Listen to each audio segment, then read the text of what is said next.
channel. Today I'm doing something a little bit different. As you can probably already tell, I am in front of the camera rather than behind it. So I thought that I would do a little bit of an unboxing slash review with you guys on something that I received in the mail yesterday. As you can see, it is a knitting machine. Why would I need one of these, you may be asking? Well, as some of you may know, if you do follow me on social media, I am holding my very first, I may add, my very first market stall in the next couple of months, July 14th to be precise. And I have basically been researching quick patterns and things to make that I can stock in my market stall that don't take too long to make. And after a little bit of research, I came across this amazing headband pattern that I absolutely fell in love with, and it was by Taylor Lynn, I believe her name is here on YouTube, and she was using a machine very similar to this, and I wanted to give it a go. So the machine Taylor was using is called an AliExpress, which is essentially pretty much the same thing as this, but the only difference is it is a lot more expensive. So I picked this up on eBay for about 60 Australian dollars. And the AliExpress that I was looking at in the same size as this was going to cost me between 200 and 300 Australian dollars. So I thought that before I jumped into buying a really expensive machine, I would give this cheaper one a go and to see how it went. And I haven't opened it yet, so I'm going to open it here with you guys. So I will link the link to get one of these down below as well, to this exact one. So if you guys did want to check it out, feel free. I will also leave a link to the YouTube video that inspired me buying this by Taylor Lynn, which makes this gorgeous headband. So I will link all those below.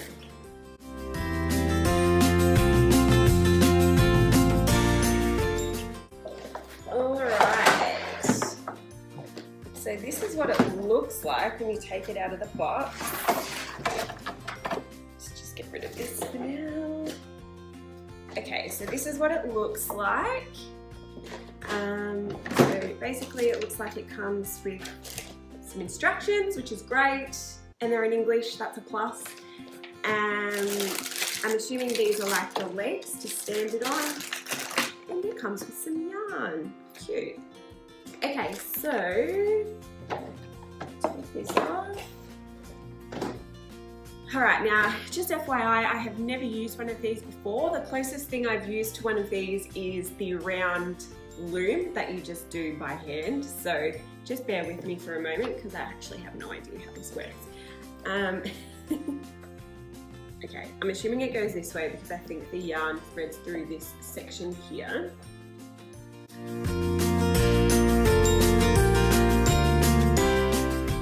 Okay, so this is just telling me all the functions, which I'll go through with you guys. So this is a yarn guide. So basically you thread your yarn through this section here.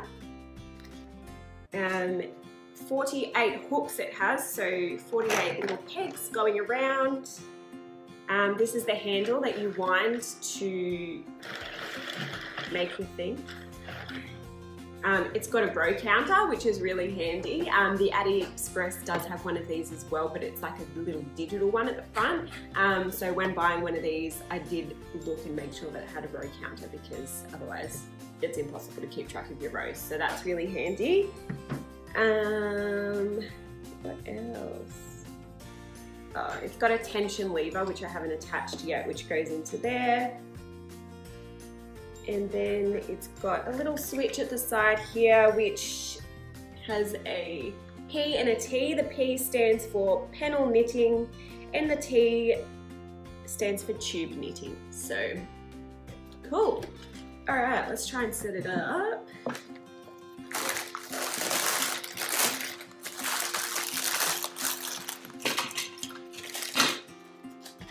Ooh, comes with some darning needles as well. Wow, that's really long. Cool. Oh, and a little crochet hook. Cute.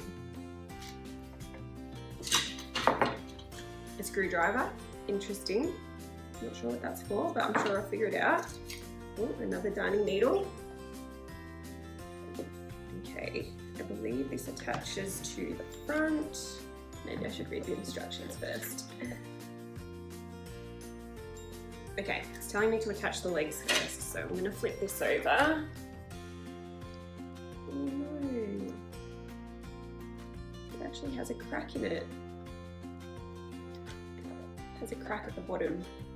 And I have to, I'll take a photo of it and send that into them. Hopefully they'll send me another one. Okay, let's try and figure out how to attach the legs. Okay, so that's what the screwdriver's for, but where are the screws? Right here.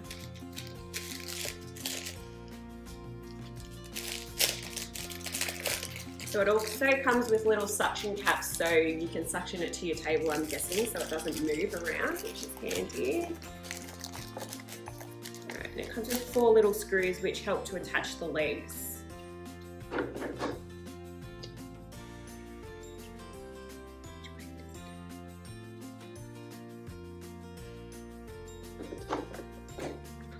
Okay, so it just clicks in like that, then you get your little screw. And screw it in.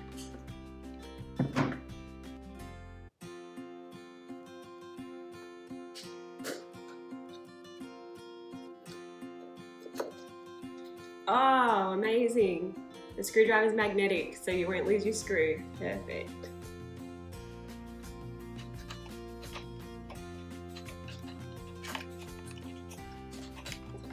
Now, I want to say don't tighten these too tight because it could potentially crack. As I said before, mine already has a crack in it, so I don't want to make that any worse by tightening the legs too much. Okay, so basically that's how you attach the leg. I've just put a little screw in there, so there's a little hole and you just screw the screw into there, and I'm just going to go ahead now and do that for all 4 legs.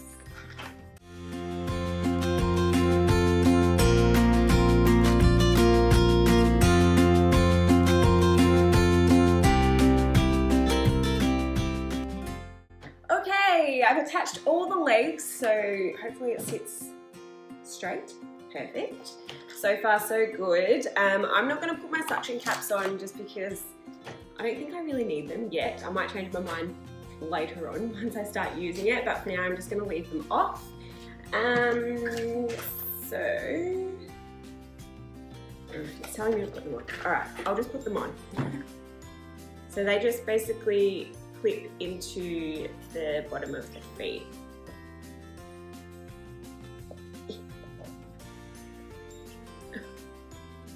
It looks a lot easier than it actually is. Okay. And obviously there's 4 feet, so there's 4 suction caps which attach to the leg.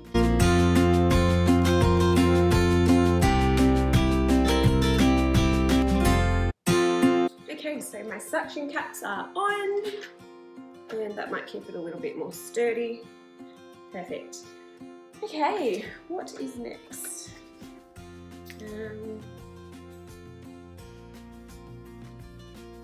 Okay, so this is the little tension gauge which attaches to the front of your machine, and it's basically what holds your yarn, and you can.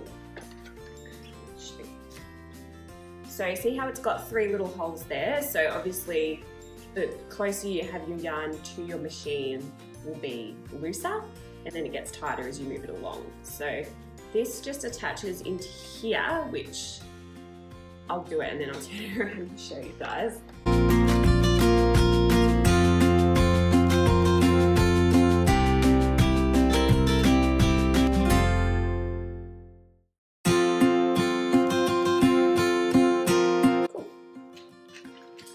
Like that.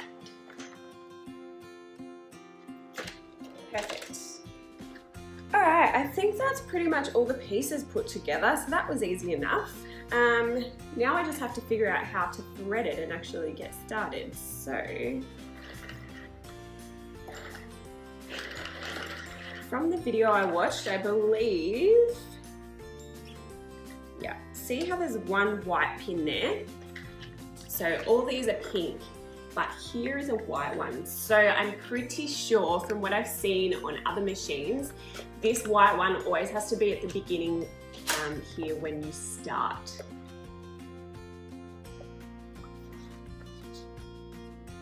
So, threading machine, casting on, first row only. Alright, I'm just going to use this yarn that came with the machine. Obviously you can use any kind of yarn you want. I don't know what ply this would go up to. Like, I don't know if you could use like a 12 ply or a chunky yarn in this. I'd have to give it a go and let you guys know. This looks like it would probably be an 8 ply or like a DK weight. But I know from other videos people have used worsted weight in here, so I'm pretty sure that that would be fine. But yeah, this looks like this could even be a worsted weight. I don't know. It's either an 8 ply or a 10 ply. So, casting on, first row only. First turn the crank to become familiar with the mechanism. We've done that. Feed approximately 30 centimeters of yarn through the center of the machine. Crank handle forward until the white hook is directly to the front of the feeder. Okay, so that's that white hook, which is what I said before. So that always has to be at the front when you're starting. Perfect. Put the yarn, so feed into the 30 centimeters into the center. I'm assuming that's what it means. Hook the yarn under the white hook, like so. Turn the crank away from you clockwise. Okay, I'm assuming this has to go into here as well, and into your tension gauge, or maybe not yet. Thread the yarn slowly onto every other hook as it rises, passing it front and back alternately until a full rotation has been completed and you're back to the white hook. This is casting on, only one row. Okay, so it's got a little picture here, hopefully you guys can see,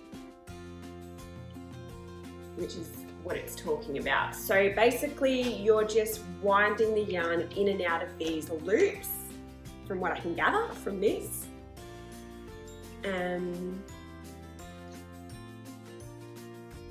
Yeah, but only for one row. So this is just the casting one row. All right, let's give it a try, shall we? In front, going behind, in front, behind, in front, behind, in front. Oh yeah, behind, in front, behind, in front, behind, in front. This is easy enough, I think. Behind, in front, behind, in front, and so on and so forth. Alright, now I'm back to the start of my row. I can see that because I'm back up to that white bobbin, needle, I don't know what to call it, peg, I don't know. I'm back up to the white one. So step 4. Set tension. Put the yarn through the opening in the yarn guide and pull it down so that it is firmly all the way down into the groove. Okay, so your yarn guide is that thing that I showed you at the front before. Hopefully this is okay to hold like this. So this loop here, I'm going to go into the middle one because that's the moderate setting. Obviously if you go closer to the machine, it's going to be looser, and if you go further out, it's going to be tighter. I'm just going to go with the middle one for now because I'm not sure exactly what the tension is like. So I'm just going to go with the middle one to be safe. So I'm assuming I go through this little this little yarn guide, and then threading it into that center one. And it says to pull it down so it's firm. Okay.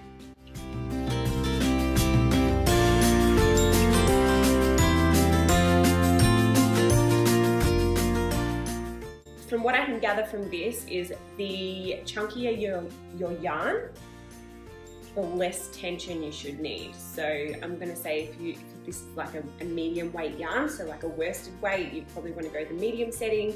If you're using a chunkier yarn, you probably want to go to the looser setting, and if you're using a lighter weight yarn, you probably want to go to the tighter setting.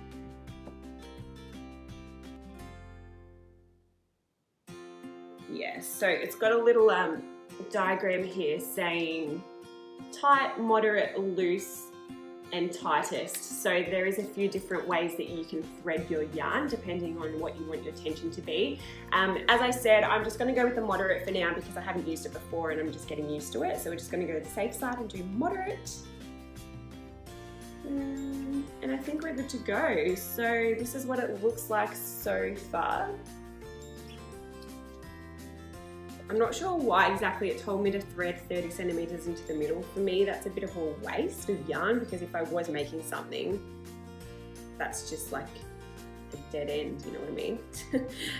So I probably wouldn't leave that much, but I don't know, I haven't used it before, as I said, so I'm just gonna do what it says and then I'll just like evaluate from there. I'm gonna reset my row counter just so we can test it out and see if it actually works. So to reset it, you just press down that black button and it goes back to 0. All right, let's give it a go. So begin knitting, thread under the white hook again and begin slowly cranking without skipping any hooks. Wind very slowly, watching carefully to make sure not one hook is skipped for the first 3 or 4 rows. These rows make the foundation and must be done correctly.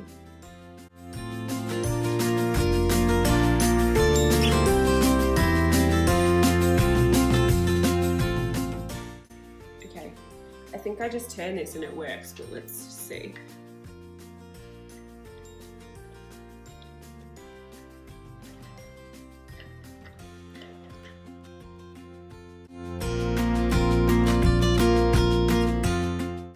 Okay, so I'm back to the start because there's a white peg. I'm going to keep going for a few rounds and just see how we go. My stitch count, my row count is working. It says we're on 2 rows, which is amazing. So I am going to keep going. I'll do quite a few rows and I'll come back to you and we can have a look at what it looks like.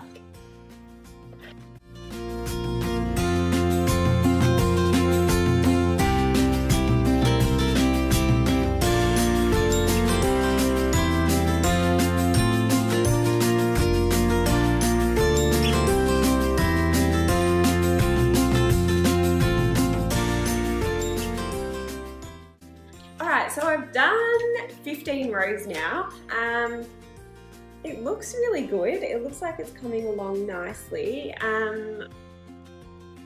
Basically that's what it looks like. It doesn't look like much yet, but if it's anything like the manual loom that you can buy that I have used before, once you take it off it gets a lot smaller. So it when it's on the loom, it's stretched out. So it looks a lot bigger than what it actually would be. So once you take it off, it'll get a lot smaller. I'm assuming, I've never used this machine before, but if it's like the loom machine, then that's pretty much what will happen. I think that's pretty much it. Like, oh, hang on, I haven't tried that setting yet. Okay, let's try and figure out what the difference is between the settings, because what did I say the settings stands for? Okay, so we've got tube knitting and panel knitting. Oh, okay, so I understand what that means. So basically, if you wanted to knit something that was just one panel, so just single layered, like a rectangle, you would set it onto the P, so the panel knitting setting. I've got it on T because that's the tube knitting, because I want it to become like a tube, if that makes sense, which would mean that it would be like a double layered fabric. If I just wanted it to be, say I was making like a scarf or something, I just wanted it single layered and I just wanted it to be one big long strip essentially, you would set it to the panel knitting setting. I'm assuming, I haven't tried it, but that's what I'm assuming. Cool. I'm not going to do anything else. I'm still getting used to it myself. Once I become an expert at this, I will probably give you guys some tutorials. If you would like to see some tutorials, please comment down below, and I will try my best to get those out to you guys. Overall, I think this was worth the $60 so far. Even though it did come cracked, I'm going to email them about that and see if they can send me another one. And I did notice that the box was a little bit damaged as well when I received it, so that's probably why it's cracked. I'd say that it's probably nothing to do with the person I bought it off, but more to do with the shipping company just being careless. But overall, I'm really happy with it. For $60 compared to, you know, the $200 to $300 mark for the AliExpress, I'm really happy with this. Obviously, I haven't made a completed item yet, but yeah, it seems to be working fine. It's really easy. The only thing I will say is your arm gets sore from cranking. You don't realize that until you use it, but it's not something you would think of, but your arm actually does get sore just from winding. But you know, that would happen with any machine, it's not just this machine. But yeah, for $60, I think this is a great buy. As I said before, I'm gonna link it down below, so if you wanna go get yourself one, feel free. And I will probably post some pictures of what I make using this on my Instagram. So if you're not already following me, please feel free to do so. And if you would like to see any more videos or future videos or be notified of future videos, please don't forget to subscribe and give me a thumbs up. Thanks for watching, guys. Have a great day. Happy crocheting.